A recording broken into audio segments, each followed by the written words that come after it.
Number 1, जब आपके भीतर से गहराई से शांति का अनुभव होता है। योगानंद जी कहते हैं, जब ईश्वर आपसे प्रसन्न होते हैं तो उनका पहला आशीर्वाद होता है शांति। यह कोई बाहर की शांति नहीं, बल्कि भीतर की वो मौन तरंग है जो संसार की हलचल में भी अडोल रहती है। जब आपके भीतर से डर, क्रोध, घबराहट दूर होकर शांति का अनुभव होता है, तो यह संकेत है कि आप ईश्वर के समीप हैं। नंबर 2, जब ध्यान की ओर मन स्वाभाविक रूप से खिंचता है। परमहंस योगानंद जी ने कहा था, मनुष्य का मन ईश्वर की ओर तभी खिंचता है जब आत्मा उस दिशा में चलने को तैयार हो। यदि आपके भीतर ध्यान की एक सहज इच्छा पैदा हो, तो समझिए यह आत्मा की पुकार है। यह ईश्वर का आमंत्रण है।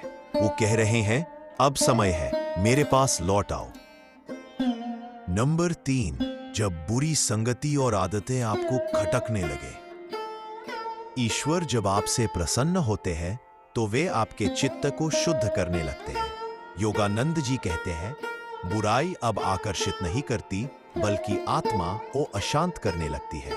जब आप खुद ब खुद अशुद्ध विचारों से दूर होने लगे, तो समझिए ईश्वर आपको अपने दिव्य प्रकाश की ओर खींच रहे हैं। नंबर 4, जब जीवन में कठिनाई होते हुए भी विश्वास बना रहता है। योगानंद जी बताते हैं, ईश्वर परीक्षा लेते हैं, लेकिन जब वो प्रसन्न होते हैं तो वे तुम्हें कभी अकेला नहीं छोड़ते।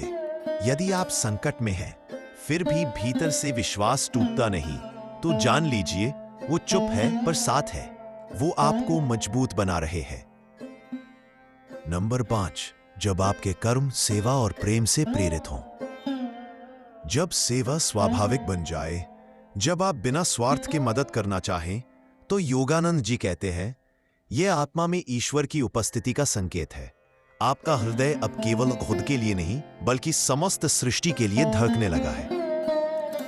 नंबर 6, जब आत्मा बार बार ईश्वर को पुकारे बिना कारण के।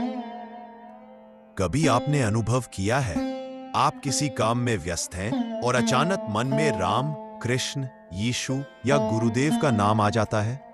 योगानंद जी कहते हैं, यह ईश्वर का सबसे गहरा संकेत है। आत्मा अब घर लौटना चाहती है। यह प्रेम है जहां कोई कारण नहीं होता। नंबर 7, जब कोई काम आसानी से संवरने लगे बिना प्रयास के। योगानंद जी कहते हैं, जब आत्मा पवित्र होती है तो